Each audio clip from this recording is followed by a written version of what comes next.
Yo, what is up guys? Welcome back to a brand new league racing video on F1 2021. This is PSGL round 2 around Silverstone. One of my weakest tracks, if not my weakest track. So this is gonna be a very big challenge. We're heading out for first Q1 run. Well, we have already done our run on the mediums, but that's nothing serious. That was just to get to know the track conditions a little bit. Q1 is slippery, of course, no grip out there, and as you can see, we're heading out by Daniela Dot. We're only P6, pretty poor medium lap, so we need to try and improve on that. Last time out in Portimao, we had a very bad race, one of my worst performances of the year, probably the worst performance in league racing of the year, of the past 2 years maybe. So yeah, didn't practice enough for that one. Did do quite a lot of practice for this one, even though I had a very busy week here in Brackley with other stuff. I did manage to get my fair amount of practice in, which I very much needed for this track, of course. So yeah, I'm excited to see what I can do and see how much I improved since F1 Esports, as this was probably my worst qualifying of the year in F1 Esports, so I hope I can improve from that and show that I've made some decent improvements around here since then. As yeah, struggled with the setup back then, and I feel like now I got it slightly better. Driving wise on this game, it might not be my strongest one, it probably never will. But in real life it's my favorite track probably.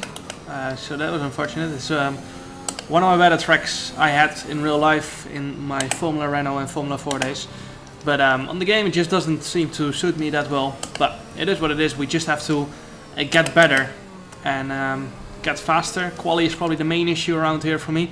So we're going to try and improve that this time around. First lap in Q1, you can see traction is not really there yet, as the grip levels are very low, as I said before.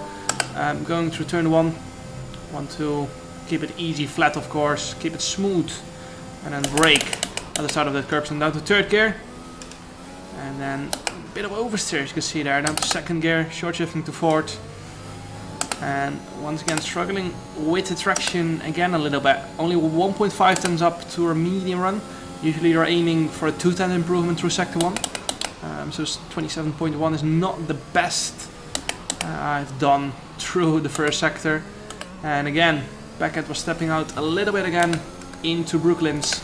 As you can see, my face in the right bottom. I'm not very happy with that lap so far. On this run I had a bit of screen freezes, which made it harder to get this lap right. As you can see, Barry Burman going fastest. He is the man to beat at the moment in PSGL. Won in Portimao, quite dominant in qualifying, and probably gonna be the fastest again here today. So into Stowe now, down to 6th gear, missed the apex a bit, but kept the minimum speed up, which is important. Nicolas Longe goes P1 with a 25.7, and yeah, we're not gonna be able to do that. A bit of understeer next to it again. PC is having a As you can hear, I was not very happy with all the screen freezes, so I had to go out again on a new set of tires. Changed some of my settings in the game, and the screen freezes were gone.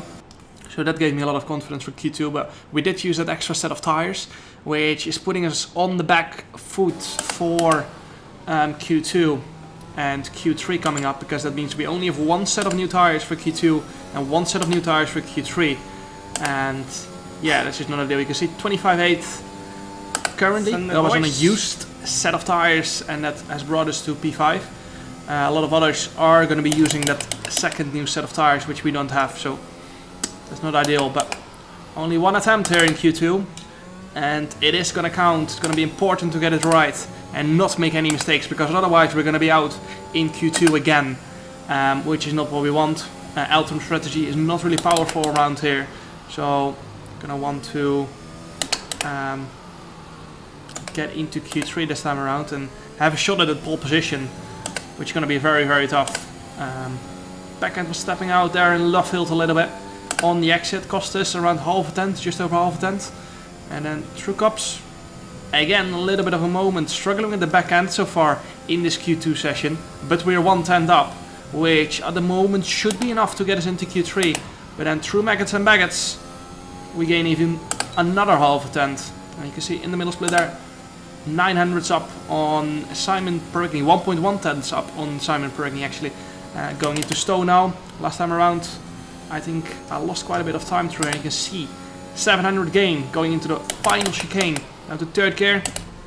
Took it a little bit safe, I felt like, as didn't need to take the risk, as I felt like I was easily going to make it into Q3 anyway. P2 it is, and that gives us good confidence going into Q3.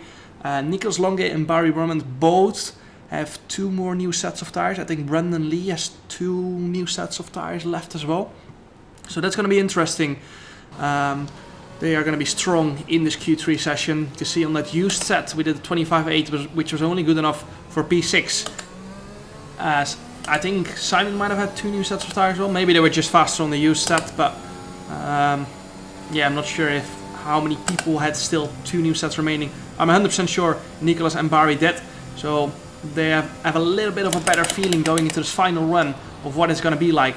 Into the first right-hander, a bit wide, and next left-hander was pretty good. Good on traction as well.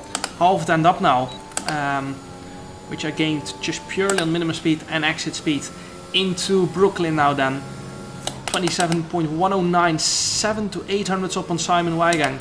And into Laffield, down to third gear. We're getting very nice rotation through here, correcting the back end on the exit. And now we're almost 2 tenths up, which should be at 25.6, but there's more time to come, of course, as these new tires have more grip. Bit of a moment again through cops, as that's how tricky your setup is. It's just very, very aggressive, and that's the way I like it. Through maggots and baggots, you can see it's gripping up beautifully through there. 6th gear, a bit of hesitation on the last right-hander, but now our best split I've done so far going into the final sector, a 2.49, which I have not done before. Into Stowe then, 6th gear, bit wide, bit of understeer, and a little bit under the limit on the exit. Into the final chicane now then, down to 3rd gear. Front grips up nicely, short shifting to 5th. Bit too low on minimum speed, but we get a good exit, and up to the line. It is going to be a 125.503. which I was content with. You can see Nicholas Longay goes pole position with a 125.362 as he just nailed it. Barry Brumman P2, half tenth faster than us, and then Alvaro and Daniel Haddad both jump ahead of us, which is unfortunate. Just P5 didn't really have the confidence. I think still had in the back of my mind that F1 Esports quali, and also of course I only had 1 set of new tires, which made it a little bit harder. But yeah, pretty happy with that. You can see Brendan Lee behind us in P6, Simon Weigang P7, Shanika Clay P8. And as you can see there, rain at the end of the race, so that's going to be very exciting. Yeah. Is it going to come before the finish of the race or not? It's probably going to depend on how fast the race is going to go, and if there are going to be a lot of safety cars in this race. So yeah, went for pretty aggressive low fuel, as I felt like I was going to be stuck in traffic for a lot starting P5, and yeah, that just felt the better option. But now, lining up on the grid, P5 behind Daniel Haddad, Alvaro Carreton and Barry Bormand, and then Nicholas Longay in pole position with an absolute beautiful lap, 25.3. Absolutely crazy. I reckon he was very happy with it himself as well. But now let's head into the race. It's going to be 5 red lights and away we go. Exact same start as Daniel Haddad. Second phase was slightly better though. Initially we were very equal into turn 1. Side by side with Daniel, it just gives us enough space on the outside. And we're going to be braking deep into the next right-hander. We're going to have a little look on the inside of Alvaro Carreton to defend from Daniel Haddad, because if I did not do that, then we will be going side by side with Daniele. Again, tucking in the slipstream of Alvaro Carreton on the next straight. Alvaro's going to have a little look down the inside of Barry, but Alvaro has to avoid Barry, and we go down the inside. And there's a VSC. And as the VSC came, we were slightly ahead of Alvaro, which means we were currently in P3. So very, very good opening sector. Gained 2 positions, and track position is very important around here. You ideally want to be P2 or P1. as that is just the better place to be. Now, virtual safety car, you can see we've got... Look stable at the moment. No rain currently expected. Dry seem like the fastest tyre at the moment. As you can hear Jeff say there, no rain expected. On the VSC Delta, we're plus 5 seconds. So I felt like we were going very slow, and I was very confused why that was happening. But apparently I had a different... Sure, my VSC Delta is way faster than others. As you can even say there, my VSC Delta is faster than others. So I had a different VSC Delta to Barry, for example, which was very confusing. My VSC is like minus 5 seconds.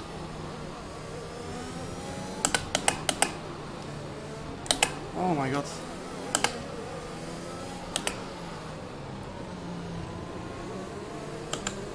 No idea what was that. I had a different VSC Delta to others. Yeah, as you can hear me say there, very confused on what was going on, but I can't pass in the VSC, and even if I was in the lead, probably better to not take advantage of that, because yeah, that's just a little game bug, which is frustrating. But I think others in the midfield had the same issue. As you can see, behind Brendan there's a huge gap to Simon, and that is probably caused by that VSC Delta difference. For some reason, very confusing, but didn't really affect us too much. Now on to lap 6. So having a little look down the inside of Nicolas Longuet. Barry and Longuet swept around a few times, and now I was pushing quite hard, as I felt I was stuck behind these two ahead of me. So I was like, you know, I'm gonna go aggressive and go for an undercut. You can see Nicolas runs a bit wide, so I decided to put him under pressure and use some of that overtake into Stowe, but decided to stay behind and box at the end of this lap to go for the undercut, because ideally you want to be P1 or P2, and that's what I'm aiming for. So into the pits we go. Braking at the Marshall on the right, that's my apex. It has been like that for 3 years, more or less. So boxing for the mediums to try and get an undercut on Nicolas Longuet and Barry Burman, and at the same time protect myself from Alvaro Carreton and Brendan Lee behind, who could have gone for the undercut, and they did not follow me in. So just protected myself from that in case if I stayed out they might have tried it. But yeah, now this out lap is going to be super important because we need to nail it. As you can hear me say, I expect the undercut to be 8, 9, 10s, but I think I was a little bit slow there on the pit button, looking back at it now. So that might have cost me a little bit of time going through the next section. Tires are going to be a little bit too cold, of course. Louis Welch now 48 seconds behind. Duncan Hofland onto the hards. I have no idea why he's done that. Maybe he's retiring, I'm not sure. I think he has retired. But now mediums are on, and time to push it to the absolute limit and use my battery as well, because it's 100%. And if we want to go for the undercut, we need to use it as much as we can. On every big exit we want to be using that overtake. Through here we probably still need to lift, yeah, a little bit of a lift, as it's just not flat out with my setup. It's too aggressive, we'll lose the backhand if I try to take it flat out. Barry Bormand, Nicolas Longuet and Alvaro Carreton all coming into the pits. And now through Maggots and Baggots. Purple middle sector, which shows that the mediums are working very well at the moment. Wilson, Huge and Daniel Haddad also pit from the soft to the mediums. And you can see there, I'm pushing my battery as much as I can. I reckon Barry and Nicolas have done the same on the in-lap. So we really need this undercut from the tires and not from the ERS. As if they've been pushing their ERS a lot, then they will that same advantage. And coming out now out of the pits, Nicolas Longuet, we're going to be side by side into the next right-hander. We're going to go and try and go around the outside. He squeezes a little bit on the exit, but keeps us on track. I try to cover off the switchback, but then I get a moment on the exit, which cost me a lot of traction. And now we're going to get DRS, but I'm going to be pushing as hard as I can for the P2. Because, as I said earlier, that's very, very important. We're going to try and go around the outside. Nicolas Longuet squeezes us a little bit, and then... What an idiot, man. Jesus. We hit each other. Nicolas spins around, and I might have front wing damage. Which is not ideal. So, yeah, after the race, me and Nicolas talked about it. Nicholas pushed me a bit wide. I probably could have been a little bit more careful as well. Could have backed out maybe. But yeah, we talked about there's gonna be. We agreed. No hard feelings, or I think we're both not even gonna protest each other, as you know, both could have done better there. One pushed the other off, and then I felt like I took a little bit too much space going for that apex. I could have gone a little bit tighter, but as you can see there, I've got so much understeer. No damage, man. It's so understeery. But this fucking thing doesn't show anything. You can hear me say there, I felt like I had front wing damage, but the MFD was not showing anything. You can see there, I just have so much understeer whenever I go and throttle in a high speed corner. And that's why Alvaro keeps being so close coming out of maggots and baggots. I'm desperately trying to hold on, but with front wing damage around Silverstone, it's probably the worst place to have front wing damage with all those fast corners. And you can see Barry is almost out of DRS. He's 8.8 tenths ahead, and this race is slowly slipping away from me.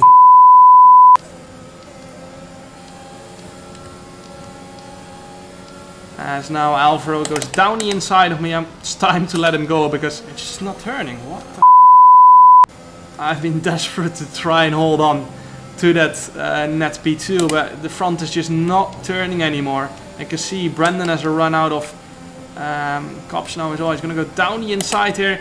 I left him just enough space. We have a little bit of a touch, and yeah, we lost a little bit of time to Alvaro ahead. Brendan is going to get DRS. I did get DRS as well, but as you can see in the bottom left, I have no ERS left anymore from battling Nicolas and Alvaro. So I decided to let Brendan go here. Brendan was a bit slow in the apex there. And yeah, on the next lap, I decided to not battle Daniela as well. I've got that front wing damage, of course, so there's not really any point to try and hold on anymore. The understeer is only going to get worse from here. Because of the front wing damage, the front tires are wearing out faster, because you're scrubbing the front so much more to the high speed corners. So it was probably better to just drive my own race from here. You can see Nikos Longa has caught up really fast now. I'm just going to try and stay with Brendan and Danielle ahead of me. I did manage to recover some of the ERS, up to 60%. Brendan is flashing ahead, so he used a lot, I think, defending from Danielle. As you can see, Sam McBride is out of the session, and that is a full safety car. And there are a lot of alternate strategy runners anytime now. Dries seem like the best tire for now. That are boxing right now. So at the moment we are a net P11 instead of a net P5, because everyone who was started on the mediums was still out on track. And that means currently we are out of the points with front wing damage and worn out tires. So I decided to just pit, because that's our only hope at this point. Change our front wing, and I'm gonna take a huge gamble here. Rain was predicted at the end of the race, and it's still completely dry. As Nikos Longa, I think, broke his front wing behind me there in going into the pits. He also sped into the pit lane. Same for Simon. I don't know how bad the race is going to be. I don't know how long the safety car is going to stay. But it's not looking very good for us anyway. So I'm going to absolutely send it. Yeah, Simon Wagon also speeding time penalty. I think Simon hit Nicolas, who then hit me and then got front wing damage. But freaking front wing damage, and it didn't show. Yeah, as you can hear me say there, MFD wasn't showing front wing damage, which was frustrating, because I really felt that front wing damage, which was the case. Otherwise they don't change their front wing, but it didn't show in the MFD. But now we've taken a huge risk by changing our front wing and putting on the intermediates, because it's not even raining at the moment. As you can see, it's completely dry, but we just needed to take the risk, and so did Shanika Clay, and so did Wilson Huge.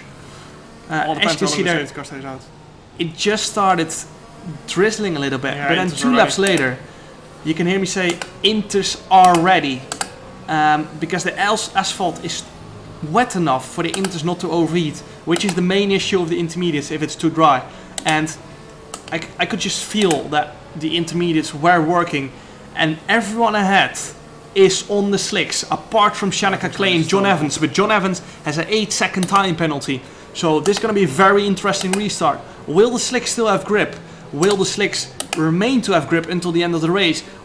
everyone has no idea at this point. I felt like the intermediates were the right call at this point in time, but even I was not 100% sure. I think the same for Shanika Clay. No one knew what was going to happen. I had a very poor restart. I was sleeping a little bit. I thought they were going to restart way later, but I forgot that everyone on the slicks wanted to get racing ASAP, of course, because if it did get more wet, then, you know, you want to finish the race as soon as possible.